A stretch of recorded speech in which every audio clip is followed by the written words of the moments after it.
ہم ایک طرف حسینیت پر بھی ناز کرتے ہیں تو اپنی بریلویت پر بھی ناز کرتے ہیں. ہم صرف حسینی نہیں، بریلوی حسینی ہے. والصلاة والسلام على من كان نبيا وآدم بين الماء والطين وعلى آله الطيبين الطاهرين وأصحابه المكرمين المعظمين بالهدى ودين الحق أرسله. أما بعد فأعوذ بالله من الشيطان الرجيم. بسم الله الرحمن الرحيم. قالوا لئن لم تنته يا نوح يا لوط لتكونن من المخرجين. صدق الله العظيم وبلغنا رسوله النبي الأمي الكريم ونحن على ذلك لمن الشاهدين والشاكرين والحمد لله رب العالمين.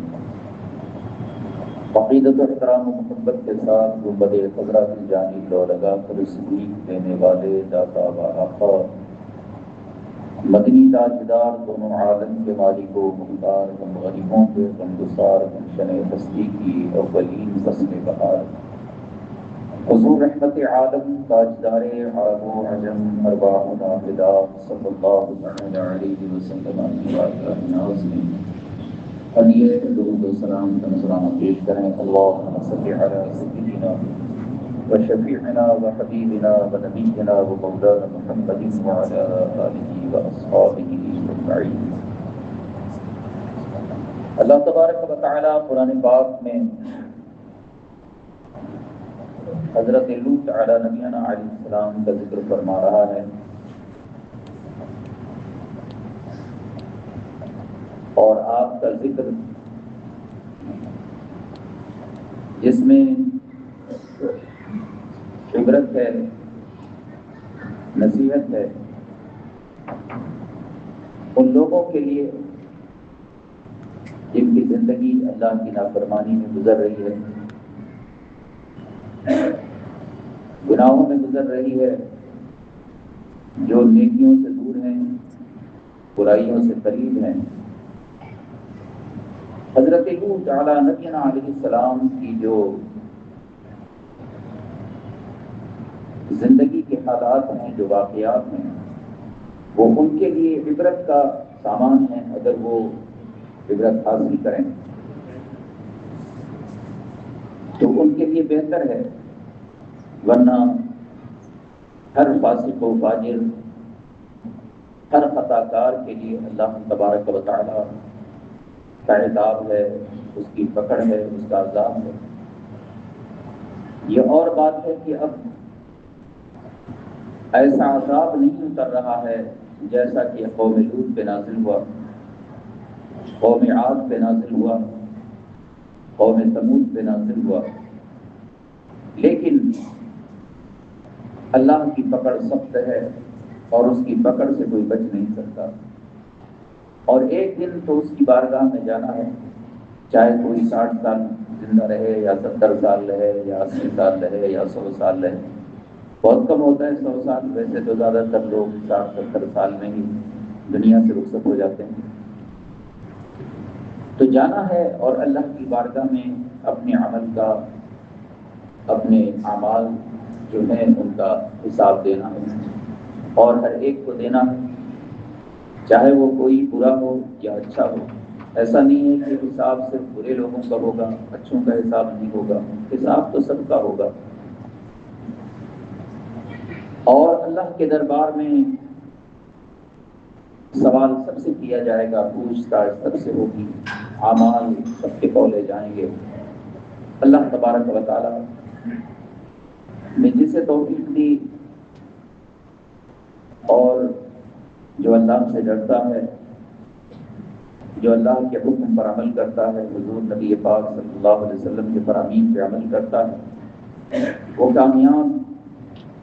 اگر میرے آقا کا کرم رہا، حضور کی نظر کرم رہی، اللہ کا فضل شامل رہا، اس کی رضا اگر شامل ہے تو وہ کامیاب ہو کر دنیا سے جائے گا. اور اگر اس کا فضل، اس کی رضا شامل نہ ہو تو پھر کوئی کتنی ہی عبادت کیوں نہ کر لے، اس کا حشر وہی ہوگا جو ابلیس کا ہوا ہے۔ اس لیے اللہ کی پکڑ سے، اس کے عتاب سے، اس کے قہر سے ہر صاحب ایمان کو، جس کا ایمان ہے کہ ہمیں مرنا ہے، جس کا یہ ایمان ہے کہ موت کی سختی حق ہے، جس کا ایمان ہے کہ عذاب قبر حق ہے، جس کا ایمان ہے کہ میدان حشر قائم ہوگا، میزان عمل قائم ہوگا، اللہ کے دربار میں حاضر ہونا پڑے گا، اسے یہ چاہیے کہ وہ اللہ سے ڈرے، نیکیاں کرے، برائیوں سے دور رہے، اس لیے کہ ایک دن تو اسے جانا ہی ہے، چاہے وہ بوڑھا ہو یا جوان ہو یا بچہ ہو، موت خیر سب کی آنا ہے اور آ کے رہے گی۔ جس کا جو وقت لکھا ہوا ہے اس سے نہ ایک لمحہ آگے ہوگا نہ پیچھے ہوگا۔ قرآن پاک میں اللہ تعالیٰ نے اس کا ذکر بھی فرمایا ہے، وَإِذَا جَاءَ أَجَلُهُمْ، ایک جگہ اللہ فرماتا ہے لا يستأخرون ساعة ولا يستقدمون، ایک جگہ ہے فلا يستأخرون ولا يستقدمون، فلا يستأخرون۔ اس طرح قرآن پاک میں اللہ تبارک و تعالیٰ نے الگ الفاظ کے ذریعے، یعنی لفظ کی کمی جاتی ہے اس کے اندر، کہیں فلا ہے اور کہیں لا ہے، تو اللہ تعالیٰ نے اس وقت کا ذکر کیا ہے جب نہ اس میں کوئی کمی ہوگی، نہ آگے ہوگا نہ پیچھے ہوگا۔ موت جس کی جب لکھی ہے وہ آ کے رہے گی، چاہے کوئی بادشاہ ہو یا حاکم ہو یا کوئی صوفی ہو یا پیر ہو، فقیر ہو، امام ہو، عالم ہو، حافظ ہو، قاری ہو، مولوی ہو یا عوام ہو، کوئی بھی ہے، جو بھی ہے، کوئی حکیم ہو، کوئی ڈاکٹر ہو، طبیب ہو، کوئی بھی ہو، سب کو ایک دن جانا ہے اور موت سب کی لکھی ہوئی ہے، اور جب آئے گی تو اسے کوئی نہیں بچا سکے گا، نہ تو اسے کوئی حکیم بچا پائے گا، نہ اسے کوئی دوا اس کے لیے کام کرے گی، اس لیے کہ موت کا وقت آ چکا، اب اس میں نہ آگے ایک لمحہ ہوگا نہ پیچھے ایک لمحہ ہوگا۔ اس لیے اللہ کی عتاب سے، اس کی پکڑ سے ڈرنا چاہیے، اور حضور نبی پاک صلی اللہ علیہ وسلم کی جو آمد کا جو مقصد ہے، جو حضور کی تشریف آوری کا مقصد ہے، وہ یہی ہے کہ اللہ کے بندوں کو راہ حق دکھایا جائے، جو اللہ کی وحدانیت، اس کی عبادت، اس کے ذکر سے غافل ہیں انہیں راہ حق دکھایا جائے، جو ظالم ہیں انہیں ظلم سے روکا جائے، جن کے حقوق مارے جا رہے ہیں ان کو حقوق دلائے جائیں، یہ حضور کی آمد کا مقصد ہے، اور برائیوں سے روکا جائے، اچھی باتوں کا حکم دیا جائے، اسی لیے میرے آقا اس دنیا میں تشریف لائے۔ اور قرآن پاک میں یہ واقعات اللہ تعالیٰ نے اس لیے بیان فرمایا تاکہ ان واقعات کو پڑھ کر ہم عبرت حاصل کریں اور اللہ سے ڈریں، یہ نہ سوچیں کہ ہم اللہ کی پکڑ سے بچ جائیں گے، اللہ کی پکڑ سب کے لیے ہے، بس بات یہ ہے کہ وقت جس کا جو لکھا ہوا ہے اس وقت پر وہ اللہ تبارک و تعالیٰ کا عذاب آ ہی جائے گا، اور اسے کوئی نہیں روک سکے گا۔ اللہ تعالیٰ قرآن پاک میں حضرت لوط علیہ السلام کا ذکر فرما رہا ہے، جو اللہ کے نبی ہیں، اور حضرت ابراہیم علیہ نبی علیہ السلام کے بھتیجے ہیں، رشتے میں آپ کے والد کا نام آران بن طارق ہے، جو حضرت ابراہیم علیہ السلام کے بھائی ہیں۔ حضرت لوط علیہ نبی علیہ السلام نے آپ کی نبوت و رسالت کی تائید فرمائی، حالانکہ قرآن پاک میں الفاظ کا ترجمہ جو مترجمین ہیں انہوں نے غلط کیا ہے، جو بدعقیدہ ہیں وہ تو کچھ بھی کرتے ہیں، ان کو جس میں ان کا مقصد پورا ہو جاتا ہے وہ کرتے ہیں۔ قرآن پاک میں ہے فآمن لہ لوط، تو حضرت ابراہیم علیہ السلام پر حضرت لوط ایمان لائے، تو یہ ایمان کا جو یہاں جو ترجمہ ہے وہ یہ ہے کہ حضرت لوط علیہ السلام نے آپ کی تائید کی، آپ کے حکم کو، آپ پر جو اللہ کا کلام آیا، آپ پر جو اللہ کا حکم آیا، آپ پر جو اللہ تعالیٰ کی طرف سے وحی آئی، جو اللہ کا پیغام آیا، جو آپ دین لے کے آئے، اس دین حق کی تائید حضرت لوط علیہ السلام نے فرمائی، یہ اس کا مطلب ہے۔ اب اس میں جو بدعقیدہ ہیں وہ طرح طرح کی بکواس کرتے ہیں، بے وجہ کی بات۔ عربی میں ایک لفظ کا ایک ہی ترجمہ تو ہوتا نہیں، ایک لفظ کے کئی ترجمے ہوتے ہیں، تو حضرت لوط علیہ السلام جو حرام بن تعارف کے بیٹے ہیں اور حضرت ابراہیم علیہ السلام کے بھتیجے ہیں، جب حضرت ابراہیم علیہ السلام ہجرت کرنے لگے تو آپ نے بھی کہا کہ میں بھی آپ کے ساتھ چلوں گا، اس لیے کہ اب ان ظالموں کے بیچ میں رہنا مناسب نہیں ہے۔ یہ شہر بابل کے رہنے والے جو عراق کے اندر ہے وہاں کے رہنے والے ہیں، تو انہوں نے کہا جب آپ ہجرت کرنے لگے تو آپ نے فرمایا کہ میں بھی آپ کے ساتھ چلتا ہوں، اب ان ظالموں کے بیچ میں رہ کے کیا فائدہ، ان پر تو اللہ کا عذاب آ چکا ہے، اللہ کا عذاب نازل ہو چکا ہے، اب یہ ظالم تو ہلاک کیے جائیں گے، یہ اور بات نہیں ان کو مہلت دی جائے گی یا ان کے عذاب کو دنیا کے سامنے ظاہر کیا جائے گا، یہ فوراً تو ہلاک نہیں ہو جائیں گے، البتہ لوگ ان پر عذاب جو آیا ہے اسے دیکھ کر عبرت حاصل کریں گے، نصیحت حاصل کریں گے۔ اور لوگوں نے اس عذاب کو دیکھ کر عبرت حاصل کیا۔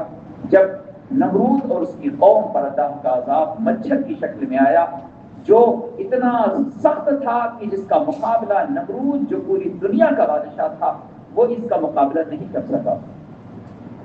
حضرت ابراہیم علیہ السلام کے ساتھ آپ ہجرت کر گئے۔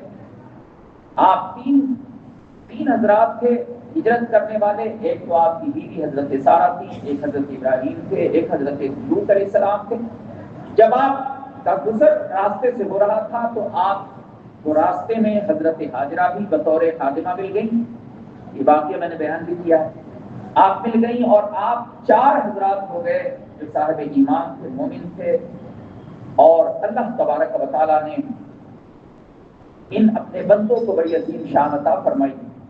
تو حضرت لوط علیہ السلام جب تشریف لے گئے حضرت ابراہیم علیہ السلام کے ساتھ تو آپ کو اللہ تبارک و تعالیٰ نے جب منصب نبوت و رسالت جو پہلے ہی مقدر ہو چکی تھی، یعنی جن نبیوں کو اللہ تعالیٰ نے نبوت عطا فرمایا ہے، اس کا فیصلہ تو روزے الست ہی ہو گیا تھا جب رب نے فرمایا الست بربکم، اے ارواح انبیاء کیا میں تمہارا رب نہیں ہوں؟ تو یہ فیصلہ تو اسی دن ہو گیا تھا عالم ارواح میں کہ اللہ کا نبی کون۔ اب یہ جو بدعقیدہ ہے نہیں سمجھ سکے، یہ کیا سمجھیں گے؟ جس کی عقل ہی ماری گئی کیا سمجھے گا؟ تو یہ فیصلہ تو روزے الست ہی ہو گیا تھا جب رب نے فرمایا الست بربکم۔ تو حضرت لوط علیہ السلام کو اللہ تعالیٰ نے منصب نبوت عطا فرمایا۔ آپ حضرت ابراہیم علیہ السلام سے جدا ہو کر آپ ایک شہر کی طرف تشریف لے گئے جو ملک شام کا ایک صوبہ ہے، اس صوبے کے اندر ایک شہر تھا جس کے اندر آپ تشریف لے گئے۔ وہ بڑا مشہور صوبہ ہے، عربی میں جس کا نام حمص ہے، حمصی لوگ کہتے ہیں، حمص اس کا نام ہے، اور آپ جس شہر میں گئے اس شہر کا نام ہے شہر صدوم۔ یہ شہر جو تھا بڑا ہی خوبصورت تھا،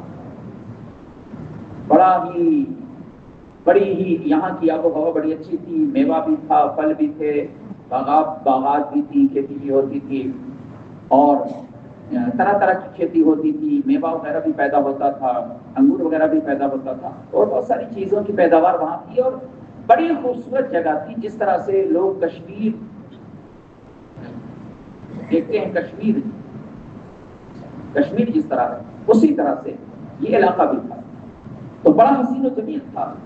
آپ اس شہر کے اندر تشریف لے گئے، لیکن حضرت لوط علیہ نبینا علیہ الصلوۃ والتسلیم نے دعوت حق پہنچانا شروع کیا، اور ان کے اندر جو برائیاں تھیں آپ نے اس سے روکنا شروع کیا، منع کرنا شروع کیا۔ آپ انہیں سمجھاتے رہے، انہیں منع کرتے رہے، لیکن وہ ظالم تھے۔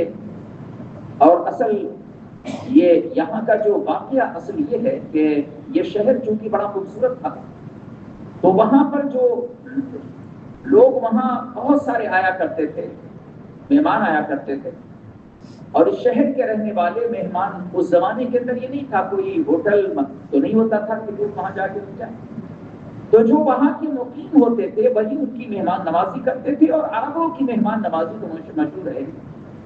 حضرت ابراہیم علیہ نبینا علیہ الصلوۃ والتسلیم تو مہمان نوازی کے اندر مشہور ہے۔ تو اس شہر کو جو لوگ تھے وہاں پر وہ لوگ اتنے آنے جانے لگے کہ وہ بڑے پریشان ہو گئے. وہ کہنے لگے کہ یہ تو ہر دن کوئی نہ کوئی یہاں آتا ہے، ہر دن آتا ہے، کتنی ان کی مہمان نوازی کرے، کتنی ان کی خدمت کرے. تو ابلیس جو تھا، ابلیس شیطانوں کا سردار ابلیس، یہ جو ہے وہ آ گیا، ایک بوڑھے کی شکل میں آیا اور وہاں کے لوگوں سے آ کر مل کر کہنے لگا کہ اے لوگوں، کیا تم ان مہمانوں سے اپنا پیچھا چھڑانا چاہتے ہو؟ تو یہ قوم کے لوگ تھے وہ کہنے لگے ہاں. تو اس نے کہا کہ تم جو ہے جب یہ تمہارے یہاں مہمان بن کے آئے ہیں تو ان کے ساتھ تم بدفعلی کرو. یعنی یہ کام جو ہے اس سے پہلے کسی نے نہیں کیا تھا، اور اس کی جو شروعات ہے وہ ابلیس سے ہے. بدفعلی کی شروعات قرآن پاک میں اللہ تعالیٰ نے اس کا ذکر بھی فرمایا ہے، اتأتون الرجال شہوۃ من دون النساء. یہ اس قوم سے اللہ خطاب کر رہا ہے اور فرما رہا ہے کہ اے ظالموں، کیا تم اپنی خواہشات کو، اپنی شہوت کو عورتوں کے بجائے مردوں سے پوری کرتے ہو؟ بل انتم قوم مسرفون، تم تو حد سے گزرے ہوئے لوگ ہو، یعنی تم حد سے گزر گئے، تم نے اللہ کی حدود کو توڑ دیا. اے ظالموں، تم نے اللہ کے حدود توڑ دیے. اور مسرفون قرآن نے فرمایا یہ وہی ظالم قوم ہے جس نے اس برائی کی ابتدا کیا تھا، اور اس برائی کی ابتدا کرنے والا ابلیس ہے.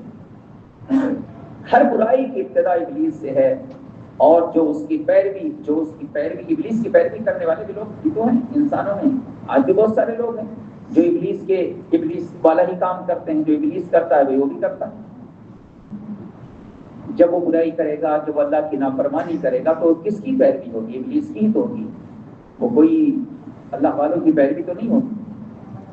تو یہ جو برائی شروع کی، اس کی شروعات ابلیس سے ہے.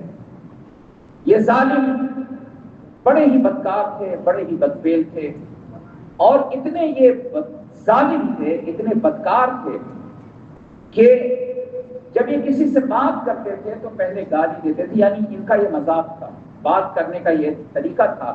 جیسے ابھی کچھ جو بدماش، جو ظالم صفت لوگ ہیں، جو بدکار لوگ ہیں، آج کے جو لفظے ہیں، لکھے بمبئی جن کو کہتے ہیں، جو لکھے ہیں، وہ 4 لوگ ابھی بھی بیٹھے ہوں گے مسجد کے باہر، بے غیرت لوگ، بے شرم. تمہیں ڈوب کے مر جانا تو چاہیے شیطانوں کہ نبی کی میراث شریف کا بیان ہو رہا ہے اور تم کو بیٹھنے کے لیے موٹر سائیکل ملی ہے. یہ بھی انشاءاللہ کسی نہ کسی دن اس کا بھی خاتمہ ہو جائے گا. نہ تو موٹر سائیکل رہے گی، نہ تم کو بیٹھنے کی جگہ ملے گی. یہ روشنی تمہارے تفریح کے لیے یہ روشنی نہیں کی گئی ہے، یہ روشنی رسول اللہ کی آمد کے لیے کی گئی ہے، حضور کی میراث شریف کے لیے کی گئی ہے. کتنے شرم کی بات ہے کہ وہ قوم جو پوری دنیا کو نصیحت دیا کرتی تھی، وہ قوم جو پوری دنیا کے لیے نمونہ تھی، عبرت کا سامان تھی، وہ قوم آج اتنی بری ہو گئی، اتنی بگڑ گئی کہ بے شرم بے غیرت ان کو کہیں جگہ ہی نہیں ملتی. بے شرم لوگوں کو روڈ پہ بیٹھا ہے، کیا کام ہے؟ وہی ہنسی تفریح، ان کا مذاق کرنا، ان کا مذاق کرنا، ان کو برا کہنا، ان کو برا کہنا. یہ سارے جو کام جو تم کر رہے ہو نا، یہی کام قوم لوط کے بھی تھے. بات بات میں گالیاں دینا، راستے میں جا کے بیٹھ جانا، جانے والوں کو پکڑ لینا، ان کا سامان لوٹ لینا، کسی کو قتل کر دینا، ان کے ساتھ یہ بدفعلی کرنا، یہ ان کا کام. یہ ساری برائیاں ان کے اندر موجود تھی. کیا چاہتے ہو تم کہ قیامت سے پہلے ہی اللہ تعالیٰ کا عذاب تمہارے اوپر آ جائے؟ حالانکہ میرے آقا رحمت عالم ہے، اس لیے بچے ہوئے ہو، ورنہ تو ابھی کب کا آ گیا ہوتا. یہ تو میرے آقا کی رحمت ہے جو ہم بچے ہوئے، ورنہ جو اتنا گناہ آج عام ہو گیا ہے، جس قوم کو یہ غیرت نہیں رہ گئی کہ میرے پاس تو روز لوگ کوئی نہ یا تو آتے ہیں، لوگ بتاتے ہیں کہ وہ فلاں کی لڑکی ہے، وہ کسی غیر مسلم کے ساتھ چلی گئی، کوئی کسی یہودی کے ساتھ چلی گئی، کسی نصرانی کے ساتھ چلی گئی. کتنی غیرت کی بات ہے. یہ وہ قوم جو پوری دنیا کے لیے نمونہ تھی، وہ قوم جن کی بیٹیوں نے ایمان کے لیے اپنی جانیں قربان کر دی، وہ قوم جس کی بیٹیوں نے اپنے گھر بار شوہر کو نبی کی محبت کے لیے چھوڑ دیا. اللہ تعالیٰ کی الفت کے لیے چھوڑ دیا، اللہ کی وحدانیت کے خاطر ترک کر دیا۔ آج اس قوم کی بیٹیاں غیر مسلموں کے ساتھ بھاگ کے جا رہی ہیں۔ غیرت میں ڈوب کے مر جانا چاہیے، مرنے کی بات ہے، غیرت میں ڈوب کے مر جانا چاہیے۔ یہ کیوں ہو رہا ہے؟ تم کہتے ہو ہم ترقی کر رہے ہیں، ترقی کو اس کو ترقی کا نام دے دیا کہ وہ بے راہ ہو جائیں، وہ غیر مسلم کے ساتھ چلی جائیں، اور تم کہہ رہے ہو یہ ترقی ہو رہی ہے۔ ہر ظالم نے یہی کہا تھا، ہر بدکار کا کام یہی تھا۔ آج بھی تمہارے لیے ہلاکت تھی، لیکن میرے آقا اگر رحمت بن کے نہ آیا ہوتے تو آج بھی تم تباہ و برباد کر دیے ہو۔ ظالم قوم جو تھی اس نے گناہ کی جو حدیں تھی اسے توڑ دیا۔ حضرت لوط علیہ السلام انہیں سمجھاتے رہے، انہیں منع کرتے رہے، آپ انہیں بڑی نرمی سے سمجھاتے تھے، بڑی محبت سے سمجھاتے تھے، لیکن ظالم قوم آپ کا یہ کہہ کر مذاق اڑاتی تھی کہ اے نوح، تم اللہ کے عذاب کی بات کرتے ہو نا، اگر تم سچے ہو تو اللہ کا عذاب کیوں نہیں لے آتے؟ یہ جواب تھا ان کا۔ قرآن پاک نے اس کی ترجمانی، ان کے جواب کا ذکر کے قرآن میں کہ جب آپ نے انہیں پیغام حق پہنچایا تو اس قوم کے لوگوں نے کہا کہ اے نوح، اگر تم سچے ہو تو تم اللہ کے عذاب کی بات کرتے ہو، عذاب کیوں نہیں لے آتے؟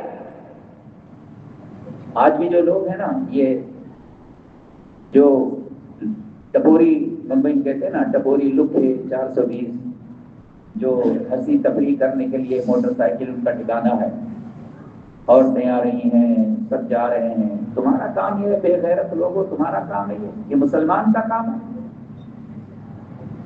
تمہارے ماں باپ کو نہ غیرت ہے نہ تجھے غیرت ہے۔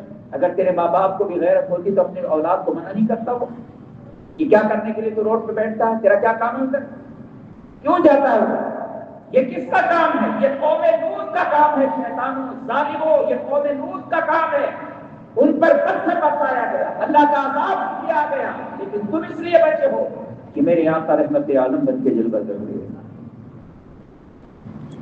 حضرت لوط علیہ السلام نے انہیں سمجھایا،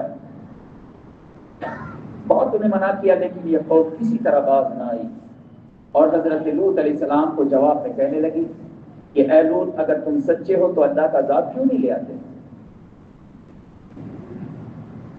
تو حضرت لوط علیہ نبی علیہ الصلوۃ والتسلیم بڑے پریشان تھے ان ظالموں سے، اور آپ انہیں پیغام سناتے رہے، اللہ کا حکم سناتے رہے۔ اللہ کے نبیوں کا تو کام ہی یہی تھا، راہ حق دکھانا، بری باتوں سے منع کرنا، اچھی باتوں کا حکم دینا، یہ اللہ کے نبیوں کا کام تھا۔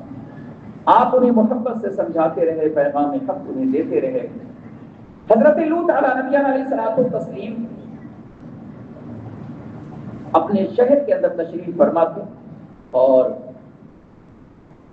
وہ ملائکہ، وہ فرشتے جو حضرت سارہ کو اولاد کی بشارت دینے کے لیے آئے تھے، وہی فرشتے تھے جو اللہ کا عذاب لے کر بھی قوم لوط کے لیے آئے تھے۔ ایک طرف تو اولاد کی بشارت تھی، اور دوسری طرف قوم لوط کے لیے اللہ کا عذاب لے کے آئے تھے۔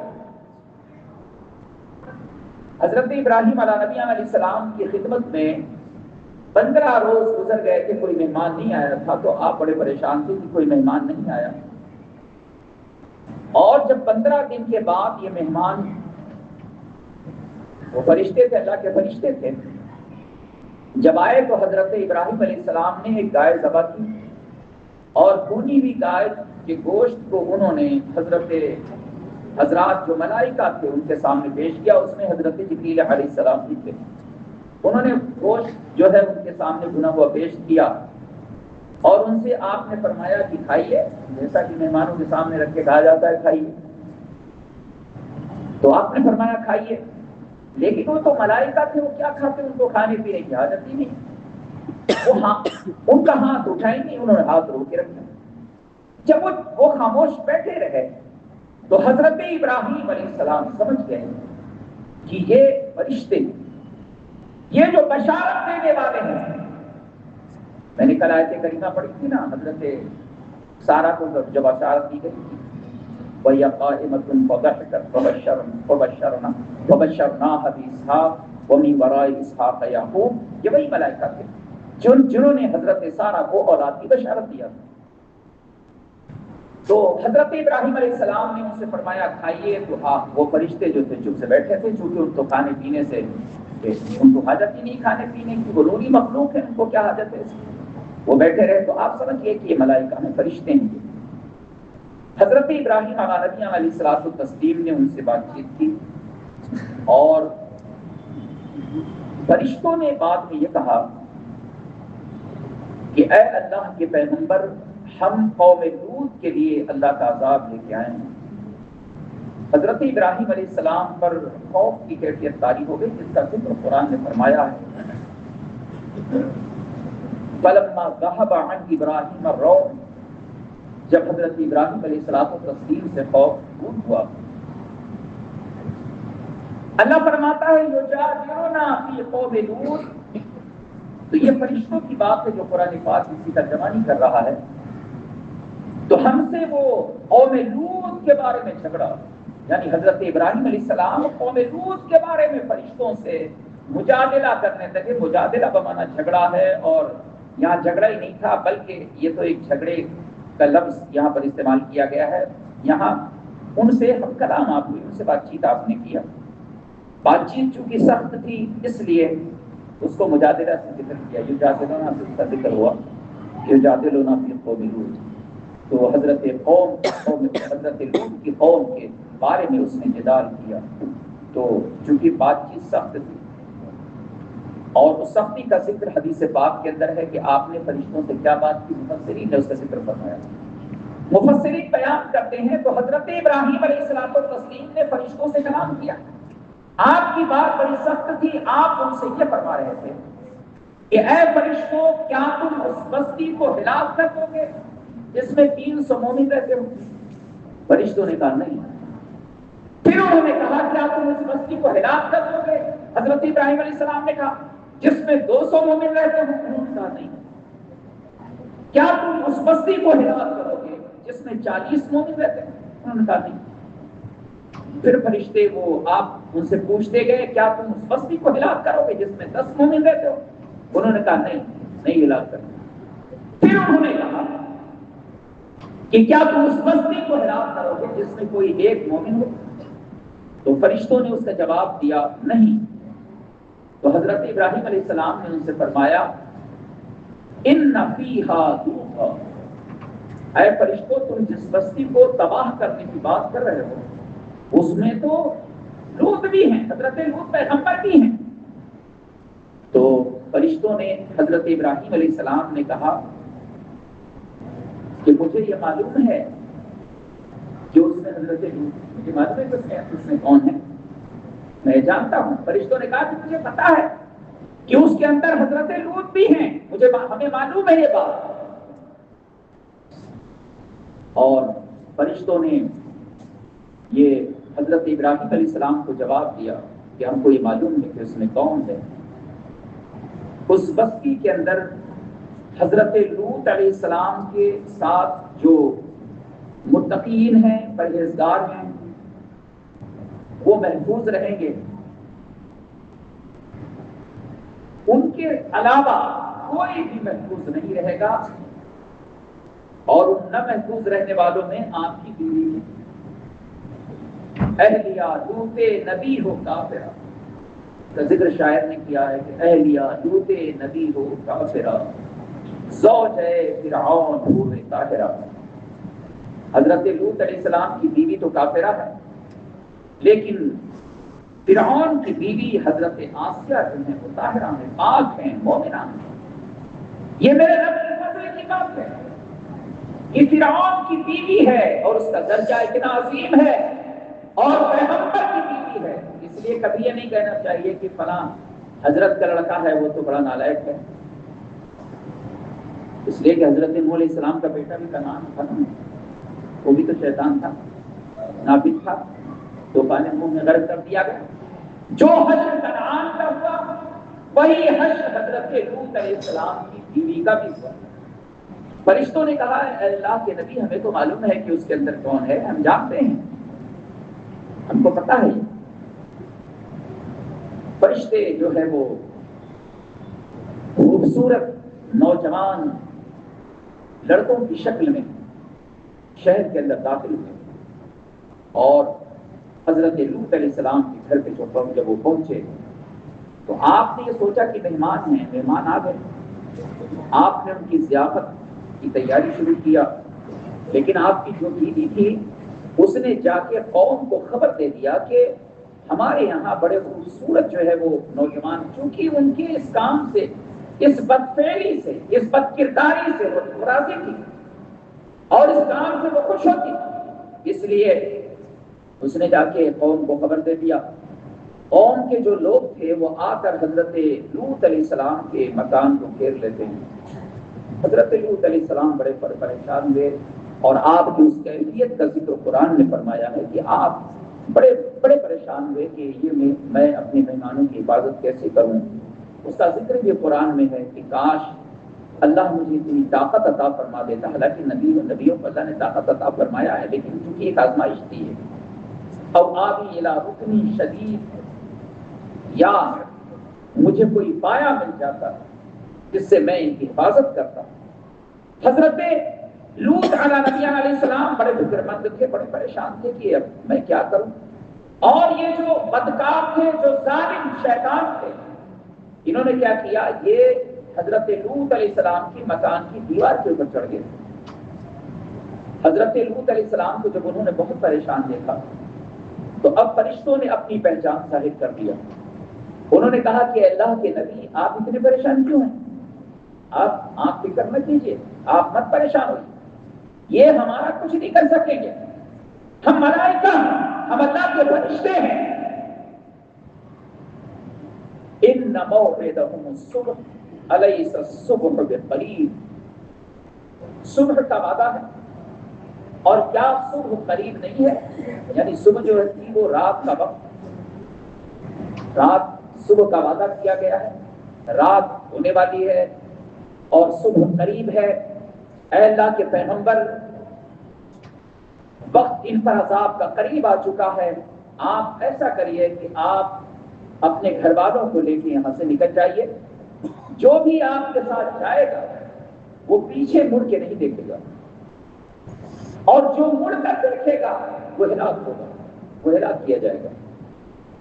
حضرت لوط علیہ السلام کو جب فرشتوں نے بتایا کہ ہم اللہ کے فرشتے ہیں اور ہم اللہ کا عذاب لے کے آئے ہیں، اے لوط پیغمبر آپ اپنے گھر والوں کو لیجئے، آپ کے جو محبین ہیں ان کو لیجئے، جو صاحب ایمان ہیں ان کو لیجئے، اور آپ اس شہر کو چھوڑ کے نکل جائیے، اللہ کا عذاب اب قریب آ چکا ہے، صبح کا وعدہ ہے، الیس الصبح بقریب، کیا صبح قریب نہیں ہے؟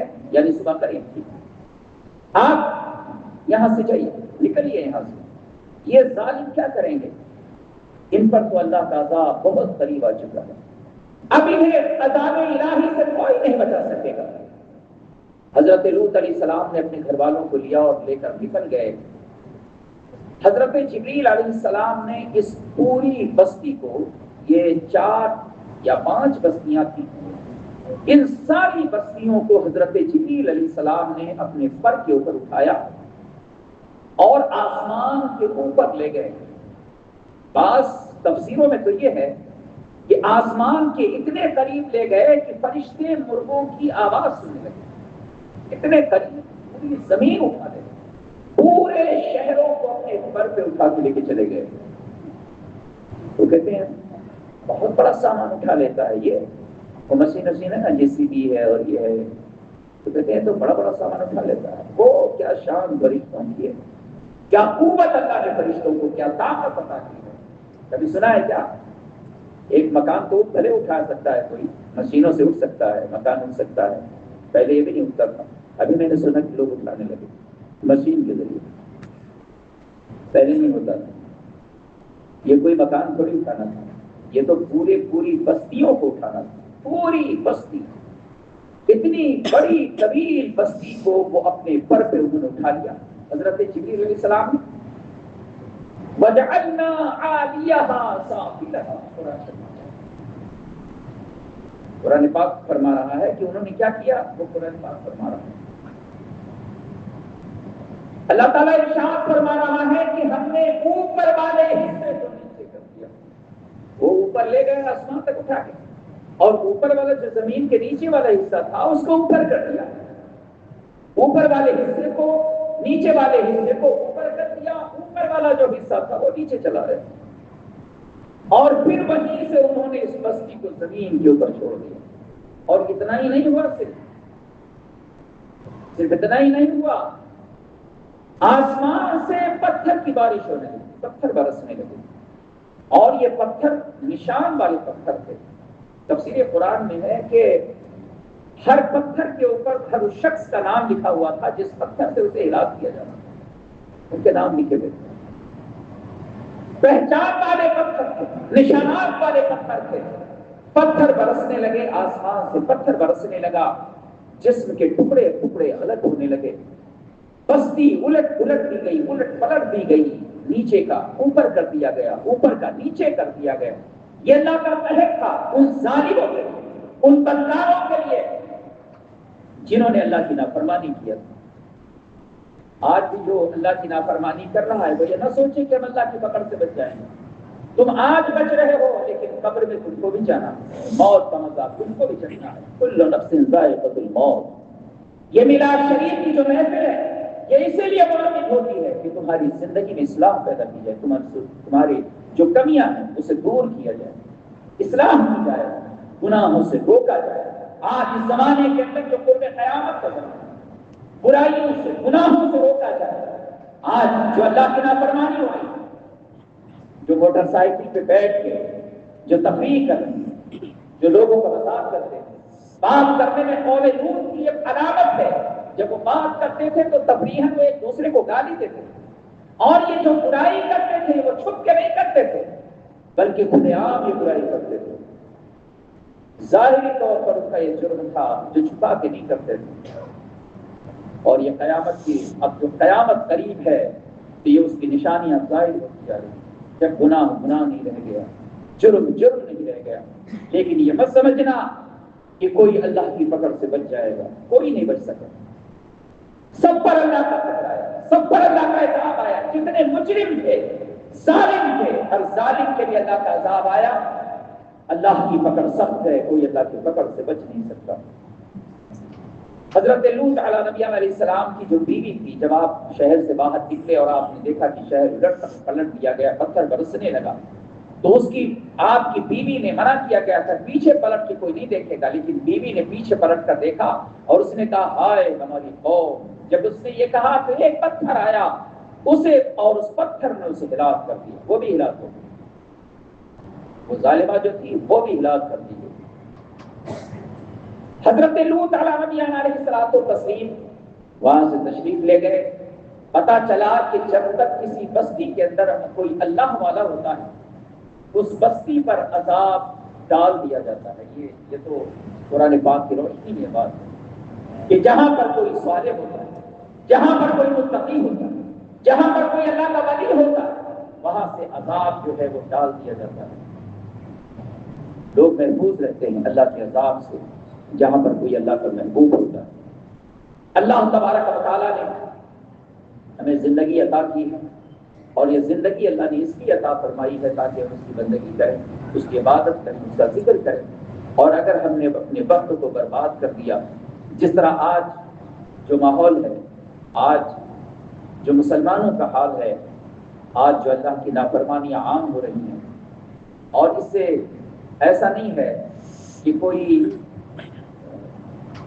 اللہ جس پر فضل فرمائے وہی بچ سکتا ہے، یہ اللہ کے فضل کی بات ہے۔ اللہ جسے چاہے اپنی نافرمانیوں سے بچا لیں گے، اس کے فضل کی بات ہے۔ اسی لیے حضرت آدم علیہ الصلوۃ والتسلیم کی التجائیں فریاد جب اللہ نے قبول فرما لیا تو حضرت آدم علیہ السلام نے اللہ کے دربار میں عرض کیا کہ الہی، انسان بڑا کمزور ہے، شیطان کا مکر بڑا سخت ہے، اے اللہ میری اولاد شیطان کے مکر و فریب سے کیسے بچے گی؟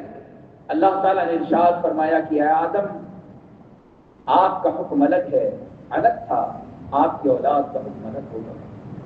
ہم ان کے محافظ، ان کے لیے محافظ فرشتے متعین کرتے ہیں۔ جو انہیں شیطان کے شر و مکر و فریب سے بچائیں گے۔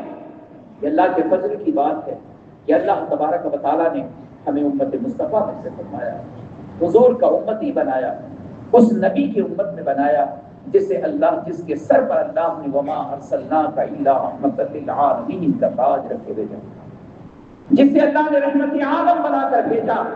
اگر وہ محبوب جلوگر نہ ہوتا تو آج جو گناہ ہو رہا ہے، جو جرم ہو رہا ہے، جو برائیاں ہو رہی ہیں، اس پر اللہ کا عذاب آ جاتا، اللہ کا قہر نازل ہو جاتا، بستیاں الٹ پلٹ دی جاتی، تباہ کر دی جاتی۔ کبھی زلزلے سے تباہی آئی، کبھی بستیوں کے اندر زلزلہ آ گیا، کبھی طوفان سے ہلاک کر دیا گیا، کبھی پانی سے ہلاک کر دیا گیا، طرح طرح کے عذاب اس پوری زمین پہ آ چکے ہیں۔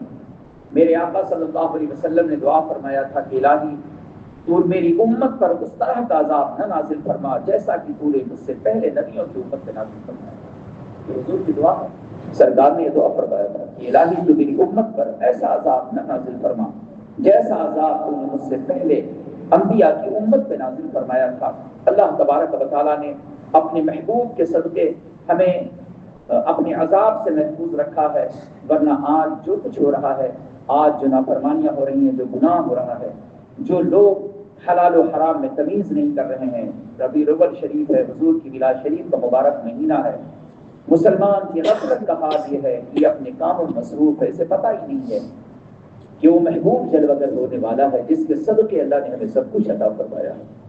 وہ محبوب آنے والا ہے جس کے صدقے میں اللہ تعالیٰ نے ہمیں زندگی بھی عطا کی اور زندگی گزارنے کا طریقہ بھی عطا کیا، انسان بھی بنایا، رب نے انسانیت کی عطا کیا۔ وہ محبوب آنے والا ہے، لیکن یہ تو اپنے نصیب کی بات ہے۔ اللہ تبارک و تعالیٰ ہر صاحب ایمان کو عمل کی توفیق عطا فرمائے۔ حضرت سلیمان علیہ نبینا علیہ السلام نے ابلیس سے پوچھا کہ اے ابلیس، یہ بتا کہ اللہ کے نزدیک سب سے بڑا جرم کیا ہے، گناہ کیا ہے؟ ابلیس سے آپ نے پوچھا، ابلیس تو بتا۔ ابلیس کہنے لگا کہ اللہ کے پیغمبر، اللہ کے نزدیک سب سے بڑا جرم یہ ہے کہ کوئی مرد کسی مرد کے ساتھ بدفعلی کرے اور کوئی عورت کسی عورت کے ساتھ بدفعلی کرے، بدکرداری کرے، بدعمالی کرے۔ یہ سب سے بڑا جرم ہے اللہ کے نزدیک۔ اللہ تعالیٰ ہر مسلمان کو اس جرم سے، جس کے سبب قوم لوط کو ہلاک کر دیا گیا، تباہ کر دیا گیا، بستیاں پلٹ دی گئیں، آبادی تباہ و برباد کر دی گئی۔ آج بھی مفسرین کرام نے تحریر فرمایا کہ آج بھی وہاں سے دھواں اٹھتا رہتا ہے اور اس زمین پر اکثر زلزلے آتے ہیں جہاں پر یہ عذاب آ چکا ہے۔ اللہ کے محبوب صلی اللہ علیہ وسلم جب کسی ایسی سرزمین سے آپ کا گزر ہوا تو حضور نے صحابہ سے فرمایا، اے صحابہ یہاں سے جلد گزر جاؤ، اس لیے کہ اس زمین پر اللہ کا عذاب آ چکا ہے۔ حضور نبی پاک صلی اللہ علیہ وسلم نے وہاں سے جلد گزرنے کا حکم فرمایا تو پتہ چلا کہ ہمیں اللہ کے عذاب سے، اس کی پکڑ سے ڈرنا چاہیے اور نیکیوں کی طرف اپنا قدم بڑھانا چاہیے۔ وہ محبوب تشریف لا رہا ہے جس کی تشریف آوری کا مقصد یہ ہے کہ ہم انسان بن جائیں، ہم سچے مسلمان بن جائیں، ہم باعمل بن جائیں، پاکیزار بن جائیں، گناہوں سے تائب ہو جائیں، اللہ اور اس کے محبوب کی محبت اپنے سینوں میں بسا لیں۔ حضور کی آمد کا مقصد یہی ہے۔ اللہ تعالیٰ ہر مومن کو، ہر صاحب ایمان کو حضور کی سچی محبت عطا فرمائے، سرکار کا سچا عشق عطا فرمائے۔ اللہ تبارک و تعالیٰ ہمیں اپنے عتاب سے، اپنی پکڑ سے محفوظ رکھے۔ اگر چاہتے ہو کہ اللہ کی پکڑ سے بچ جاؤ، اس کے عتاب سے بچ جاؤ، اس کے قہر سے بچ جاؤ، اس کے عذاب سے بچ جاؤ، تو اے لوگو صالحین کی زندگی کو اپنا لو، متقیوں کی زندگی کو اپنا لو، پرہیزگاروں کی زندگی کو اپنا لو۔ یا ایھا الذین آمنوا اتقوا اللہ وکونوا مع الصادقین، اے ایمان والو اللہ سے ڈرو اور سچوں کے ساتھ ہو۔ اللہ نے سچوں کے ساتھ فرمایا، اللہ سچوں کے ساتھ ہمارا حشر فرمائے، ہمیں نیکوں کی صحبت اللہ نصیب فرمائے اور نیکوں کی معیت و رفاقت اللہ ہمیں نصیب فرمائے۔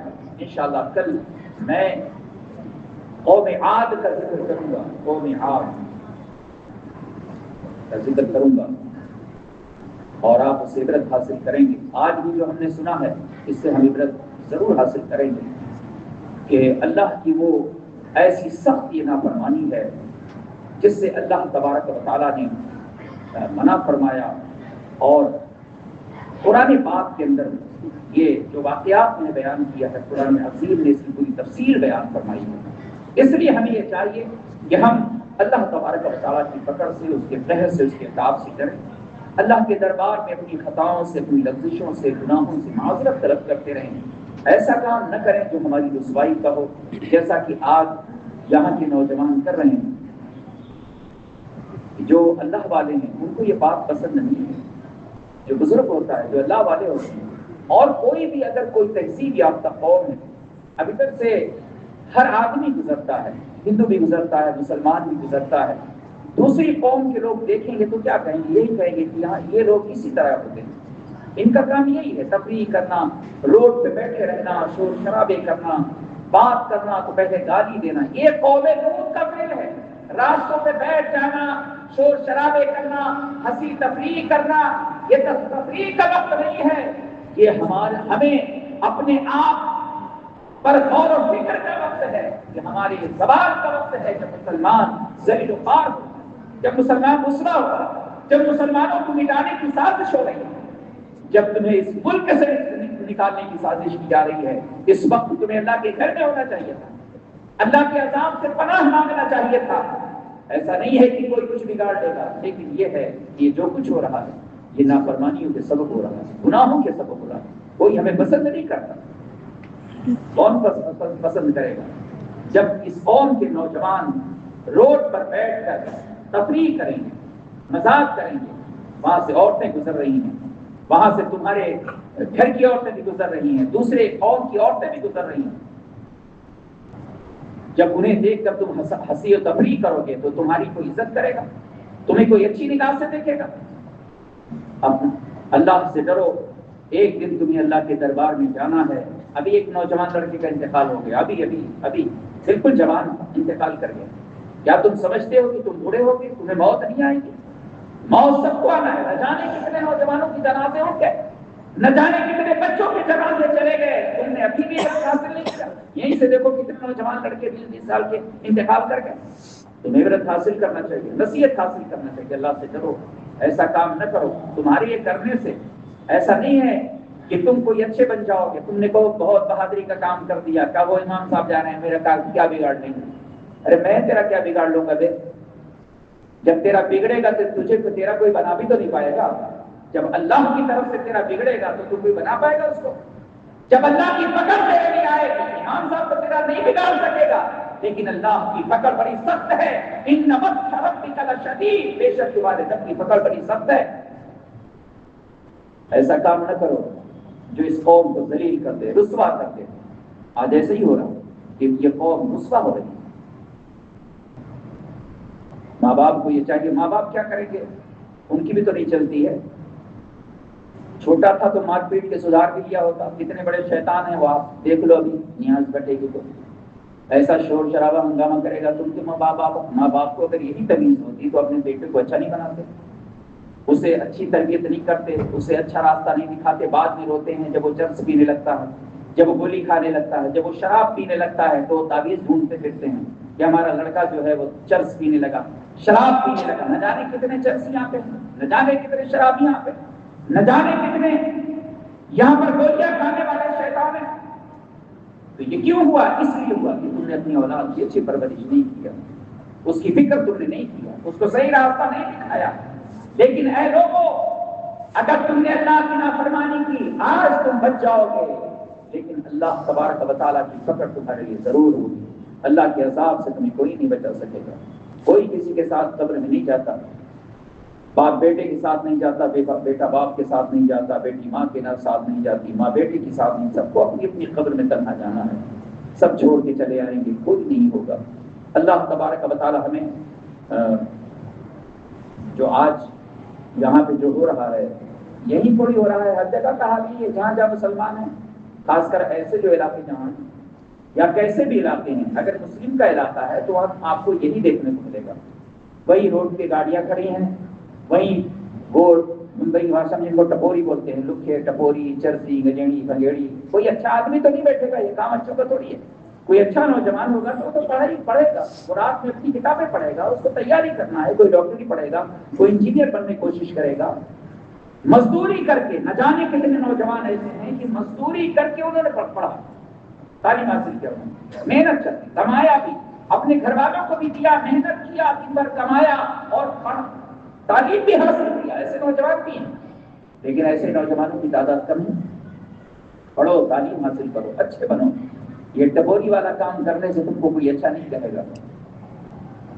اللہ تعالیٰ ہر مومن کو عمل کی توفیق عطا فرمائے اور اس محفل مبارک کو اللہ تعالیٰ قبول فرمائے. حضور کی میراث شریف کی برکتیں اللہ نے عطا فرمائے. اور یہ وقت جس وقت سے ہم گزر رہے ہیں، جو ہماری سخت آزمائش کا وقت ہے، اللہ تعالیٰ اس آزمائش میں ہر صاحب ایمان کو کامیاب فرمائے اور حضور نبی پاک صلی اللہ علیہ وسلم کی سچی محبت اللہ تعالیٰ ہمیں نصیب فرمائے. آزمائش کس طرح کی ہے؟ اولاد سے سب سے بڑی آزمائش اولاد کی طرف سے ہے کہ ہر باپ اپنے بیٹے کے لیے پریشان ہے، اپنی بیٹی کے لیے پریشان ہے. وہ کتنا ذلیل اور رسوا ہوگا جب اس کی بیٹی کسی غیر مسلم کے ساتھ چلی جائے گی. وہ کتنا ذلیل اور رسوا ہوگا جب اس کی بیٹی کسی یہودی نصرانی کے ساتھ چلی جائے گی. کتنی غیرت کی بات ہے. لیکن آج یہ سب ہو رہا ہے اور اس کی ذمہ دار زیادہ تر اس کے گھر کے لوگ ہی ہوتی ہیں. اس لیے اپنے گھر والوں کی حفاظت یہ ہر مومن کی ذمہ داری ہے. کیا شان ہے اللہ کے محبوب صلی اللہ علیہ وسلم. اسی لیے حضور نے فرمایا کہ زمانوں میں سب سے اچھا زمانہ میرا ہے، خیر القرون قرنی، سب سے اچھا زمانہ میرا. کیا زمانہ ہے کہ ایک خاتون ہجرت کر کے میرے آقا کے دربار میں حاضر ہوتی ہے اور اپنے شوہر کو چھوڑ کے آئی، گھر بھی چھوڑ کے چلی آئی، حضور کے دربار میں آئی، عرض کرنے لگی یا رسول اللہ میں نے شوہر اس لیے نہیں چھوڑا کہ میرا شوہر مجھے پسند نہیں تھا، میں نے گھر اس لیے نہیں چھوڑا کہ مجھے وہ گھر پسند نہیں تھا، اس لیے بستی نہیں چھوڑی کہ بستی پسند نہیں تھی. اے اللہ کے محبوب میں نے یہ سب اس لیے چھوڑا ہے کہ دنیا میں آپ سے زیادہ میرے نزدیک محبوب کوئی ہے ہی نہیں، اس لیے میں نے چھوڑا. وہ عورتیں بھی تو ہیں جنہوں نے حضور کی محبت میں سب کو چھوڑ دیا. کیا شان ان عورتوں کی، اللہ ان پر اپنی رحمت نازل فرمائے، ان کے درجات، ان کے مراتب کو اللہ تعالیٰ بلند فرمائے. تو ہمارے لیے شرم کی بات ہے اور ہر ایک کے لیے ہے کہ جب اس طرح کی حرکتیں نوجوان کریں گے تو باپ شرمندہ ہوگا، علاقے کے لوگ شرمندگی ہوگی دیکھ کر.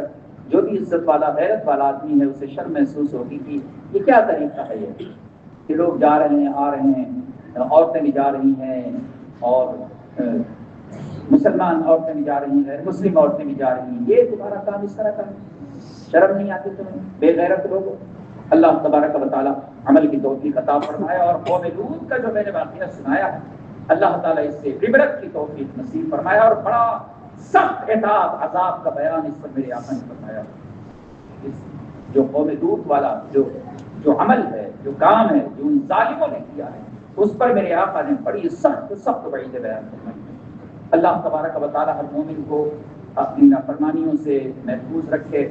اللہ تعالیٰ اپنی عبادت کی توفیق عطا فرمائے، اپنی بندگی کی توفیق عطا فرمائے، تقویٰ کی توفیق عطا فرمائے، ایمان پر اللہ استقامت نصیب فرمائے اور حضور نبی پاک صلی اللہ علیہ وسلم کی آمد پاک کی برکتیں اللہ تعالیٰ ہمیں عطا فرمائے. ہر دن یہاں پہ آپ جمع ہوتے ہیں، آتے ہیں، جو نصیب والے ہیں، خوش نصیب ہیں، جن کی قسمت میں ہے کہ حضور کی میلاد شریف میں شرکت کریں. اور یہ کتنی مبارک محفل ہے، کتنی بابرکت یہ محفل ہے کہ جس محفل کے اندر میرے آقا صلی اللہ علیہ وسلم کے احکام فرامین سنائے جاتے ہیں اور جس محفل کے اندر حضور نبی پاک صلی اللہ علیہ وسلم کے عشق کا پیغام دیا جاتا ہے، جس محفل کے اندر حضور کی نعت پاک سنائی جاتی ہے، جس محفل پر اللہ کی رحمت برستی ہے، اس محفل کے اندر جو شریک ہو رہے ہیں وہ خوش نصیب لوگ ہیں جن کے نصیب میں باتیں ہیں، جن کی قسمت میں ہی نہیں ہو کے آئے گا. تو یہ تو اپنے اپنے نصیب کی بات ہے. تو ہر دن لوگ آتے ہیں اور کوئی اپنے والد کے نام سے، کوئی والدہ کے نام سے مدرسے کے لیے لوگ تعاون کر رہے ہیں. اللہ تعالیٰ سب کو جزا عطا فرمائے اور بڑی محبت سے لوگ دے رہے ہیں اور یہ محبت ہی ہمارے کامیابی کی ضمانت ہے. جس قوم کے اندر یہ جذبہ پیدا ہو جاتا ہے اللہ تعالیٰ اس قوم کو بلندیوں تک فائز فرما دیتا ہے، بلندیوں سے اسے فائز کر دیا جاتا ہے. وہ کامیاب قوم ہو جاتی ہے جب وہ اپنے علماء، اپنے بزرگوں کے حکم پر عمل کرتی ہے، ان کی باتوں پہ عمل کرتی ہے اور ان کی بات جو ہوتی ہے وہ اللہ اور رسول کا فرمان اور ارشاد ہی ہوتا ہے. اس لیے وہ قوم کامیاب ہوتی ہے. تو انشاءاللہ وہ نوجوان کامیاب ہوں گے جو اپنے ماں باپ کو دنیا سے جانے کے بعد یاد کر رہے ہیں، ان کے نام اثار ثواب کر رہے ہیں. اور اللہ تعالیٰ انہیں بے پناہ برکتیں عطا فرمائے گا جو مدرسے کے لیے تعاون کر رہے ہیں۔ آج بھی نوجوان ہیں جو اپنے والدین کے ایثار ثواب کے لیے وہ مدرسے کے لیے پیش کریں گے۔ یہ ریس بھائی کا لڑکا ہے، اس نے اپنے والدین کے ایثار ثواب کے لیے دیا۔ یہ کیا نام ہے؟ ریاض الدین نام ہے، انہوں نے اپنے والدین کی ایثار ثواب کے لیے دیا ہے۔ یہ سب پرانے لوگ ہیں، اللہ نے جو توفیق جسے دی ہے وہ اللہ کی راہ میں پیش کر رہا ہے۔ یہ اپنی اپنی نصیبی ہے، اپنی سعادت کی بات ہے کہ جس کے نصیب میں جو ہے وہ نیکیاں کرتا ہے اور اللہ کی رضا وہ حاصل کرتا ہے۔ بہت سارے لوگ ہیں جو ہر دن اللہ کی راہ میں دیتے ہیں اور اپنی حیثیت کے مطابق جس سے اللہ نے جو حیثیت دی ہے وہ اللہ کی راہ میں پیش کر رہا ہے، اور یہ کام اللہ چاہے گا تو اللہ کے فضل سے حضور کی آمد کے صدقے اللہ تعالیٰ اسے پورا فرما دے گا انشاءاللہ۔ ہر کام جو اللہ تبارک و تعالیٰ کی رضا کے لیے ہوتا ہے، اللہ تعالیٰ اس کی تکمیل کے اسباب بھی پیدا فرما دیتا ہے، وہ کام پورا بھی ہو جاتا ہے، اور اس کے لیے اللہ تعالیٰ ایسے بندوں کو بھیج دیتا ہے جو اس کام کی تکمیل کا سبب اور ذریعہ بن جاتے ہیں۔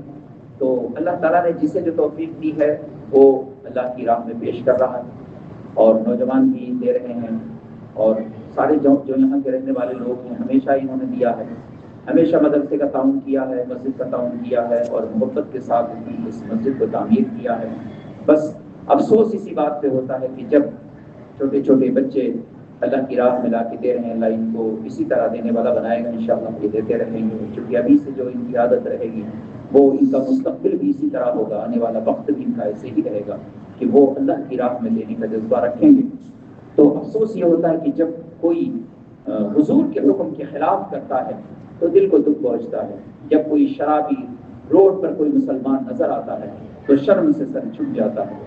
جب کوئی نوجوان چرس پیے ہوئے دکھائی پڑتا ہے تو ایک مسلمان کا سر شرم سے جھک جاتا ہے۔ تو ایسا کام نہ کرو جس سے تمہارے ماں باپ کہیں منہ دکھانے کے قابل نہ رہیں، اور جو نیک لوگ ہیں، جو پرہیزگار ہیں، ان کا سر تمہیں دیکھ کے جھک جائے۔ ایسا کام کرو کہ ان کے سر بلند ہو جائیں۔ جب تم اچھے بنو، جب تم پڑھ لکھ کر اچھے بن جاؤ، دنیا کی تعلیم بھی حاصل کرو اور دیندار بھی بنو، تو صرف تمہارے ماں باپ خوش نہیں ہوں گے بلکہ تمہارے علاقے کا ہر آدمی تم کو دیکھ کے خوش ہوگا کہ یہ نوجوان ہے، فلاں کا لڑکا ہے، دیکھو کتنا اچھا لڑکا ہے، ڈاکٹر بھی بن گیا ہے اور مسجد میں ہر وقت اللہ کی عبادت کے لیے بھی جاتا ہے، انجینئر بھی ہے، مسجد میں ہر وقت نماز کے لیے جاتا ہے، اعلیٰ تعلیم بھی اس نے حاصل کیا ہے اور اللہ کے گھر میں عبادت کے لیے بھی جاتا ہے۔ تو ماں باپ کا سر فخر سے بلند ہوتا ہے، اور جو علاقے کے لوگ ہیں ان کا سر بھی بلند ہو جاتا ہے۔ تو جو نیک ہے ان سے پوری دنیا راضی اور خوش ہے۔ جب دنیا والے اتنا خوش ہوتے ہیں تو میرا رب ان سے کتنا خوش ہوگا۔ دیکھیے جب دنیا والے اتنا خوش ہیں تو اللہ تعالیٰ ان سے کتنا خوش ہوگا۔ اس لیے اچھے اپنے اولاد کو آپ نیک بنائیں، اچھا بنائیں، اور انہیں تاکید کریں، تنبیہ کریں کہ ایسا کام نہ کریں جو مسلمانوں کی رسوائی کا سبب ہو۔ اللہ تعالیٰ ہر مومن کو عمل کی توفیق عطا فرمائے۔ میرے پاس لوگ آتے ہیں، بتاتے ہیں کہ میں نماز نہیں پڑھتا تھا لیکن آپ کی نصیحتیں میں نے سنی، نماز پڑھنے لگا۔ بہت سارے لوگ آتے ہیں کہتے ہیں میں نے داڑھی نہیں رکھی تھی لیکن آپ کی تقریر سنی میں نے تو میں نے داڑھی رکھ دیا۔ میں نے کہا یہ میرے تقریر کی بات نہیں ہے، تو میرے رب کے فضل کی بات ہے کہ اللہ جسے چاہے اسے توفیق عمل عطا فرما دے، اور جس کے ذریعے چاہے اللہ جس اپنے بندے کو راہ حق پر عمل کی سعادت نصیب فرما دے، تو میرے رب کے کرم کی بات ہے۔ میں نے کہا اس میں میری کوئی خوبی نہیں ہے، یہ تو میرے رب کے فضل کی بات ہے۔ جو دل سے چاہتا ہے، دل سے جو بات نکلتی ہے اثر رکھتی ہے، پر نہیں طاقت پرواز مگر رکھتی ہے۔ دل کی جو بات ہوتی ہے وہ لوگوں کے دلوں پہ اثر کرتی ہے۔ ہمارا مقصد آپ کی اصلاح ہے، کوئی میں آپ سے برائی نہیں رکھتا، میرے دل میں کسی کے لیے نفرت نہیں ہے، میں کسی سے دل میں بغض و کینہ نہیں رکھتا، مجھے آپ سے محبت ہے، میں چاہتا ہوں، ہر بھائی یہ چاہتا ہے کہ اس کا کوئی بھائی یہ چاہے گا کہ اس کا بھائی کنویں میں گر جائے، کوئی بھائی یہ چاہے گا کہ اس کا بھائی جا کے آگ میں جل جائے، دنیا کی آگ میں جل جائے، دنیا آگ جل رہی ہو، کوئی کنواں ہے اس میں وہ گرنے والا ہے اور وہ اسے بچانا چاہتا ہے، آپ بتائیے وہ آپ کا وفادار بھائی ہوگا یا آپ سے وہ نفرت کرتا ہوگا؟ جب وہ آپ کو بچا رہا ہے وہ تو آپ کا وفادار ہے، کہ جس نے آپ کو دنیا کی آگ میں جلنے سے بچایا، جس نے آپ کو کنویں میں گرنے سے بچایا، تو اس کا کتنا بڑا آپ کا احسان ہوگا جو آپ کو اللہ کے عذاب سے بچا لے، اللہ کے عذاب سے بچائے، اللہ کے قہر سے، جس کے سبب آپ اللہ کے قہر سے بچ جائیں۔ تو اس کے غصہ تو احسان میں اور ماننا چاہیے کہ ہم اللہ تبارک و تعالیٰ کے عذاب و عتاب سے ڈرا رہے ہیں، نبیوں اور ان کی امت کا ذکر کر کے آپ کو بتا رہے ہیں کہ ان پر کس کس طرح کے عذاب نافرمانیوں کی وجہ سے آئے، کہیں ایسا نہ ہو کہ ہم اللہ کے مقدر میں گرفتار کر دیے جائیں۔ اس لیے ہم آپ کو یہ باتیں واقعات سنا رہے ہیں، اور حضور کی جو آمد ہے اس کا مقصد ہی یہی ہے کہ دنیا کو روشنی سے بھر دیں۔ میرے آقا دنیا میں تشریف لائے، یہ دنیا تاریخ تھی، جہالت کی تاریخ، جہالت سے تاریخ تھی، نفرت سے تاریخ تھی، نافرمانیوں سے تاریخ تھی، ظلم سے تاریخ تھی۔ میرے آقا نے تمام ظلمت کو میرے آقا کی آمد نے دور کر دیا۔ جہاں تاریخ تھا، ظلمت کالا تھا، سخت کالا تھا، کوئی پردے سے کیا نکلا کہ گھر گھر میں اجالا تھا۔ حضور آئے، گھر گھر میں اجالا ہو گیا۔ علاقے مصطفیٰ جان رحمت کی آمد پر آج بھی روشن ہے، اس زمانے کے اندر بھی حضور کی آمد پر مکہ شریف سے لے کر ملک شام تک روشن ہو گئے۔ یہ شان حضور نبی پاک صلی اللہ علیہ وسلم کی ہے۔ اللہ تعالیٰ حضور کی آمد کی برکتیں ہمیں عطا فرمائے، اور اسی طرح ہمیں حضور کی آمد کی میلاد شریف منانے کی توفیق نصیب فرمائے، اور جو ہمارے سامنے جو کام ہے درپیش ہے اللہ تعالیٰ اپنے فضل سے خیر کے ساتھ اسے پورا کر دے۔ یہ اللہ کے مدد سے کام ہوتا ہے، اس کی جب مدد شامل ہوتی ہے تو ہر کام آسان ہو جاتا ہے۔ اس کی مدد کے بغیر ہم کیا کر لیں گے اور کوئی کیا کر لے گا؟ جب وہ چاہتا ہے جب ہی کوئی کام ہوتا ہے۔ ما تشاءون الا ان یشاء اللہ، اللہ فرماتا ہے کہ اے میرے بندو تمہارے چاہنے سے کچھ نہیں ہوتا جب تک تمہارا رب نہ چاہے۔ تو اللہ جب چاہتا ہے جب ہی کوئی کام ہوتا ہے تو اللہ تعالیٰ فضل فرمائے گا، اور انشاءاللہ کام جو ہمارے جو منصوبے ہیں دینی مذہبی، وہ منصوبے اللہ تعالیٰ پائے تکمیل تک پہنچیں گے، اور اللہ تعالیٰ ہر مدرسے کے لیے، ہر مسجد کے لیے اللہ غیب سے اسباب خیر پیدا فرمائے، بالخصوص اس مدرسے کے لیے اللہ تعالیٰ غیب سے اسباب خیر پیدا فرمائے، اور اسے حضور کی آمد کے صدقے اور آپ کے لخت جگر حضرت امام حسین کے صدقے اور آپ کے شہزادے حضور غوث پاک کے صدقے، عطائے رسول کے صدقے، مخدوم پاک کے صدقے، سید سالار کے صدقے اللہ اس کام کو پورا فرما دے۔ السلام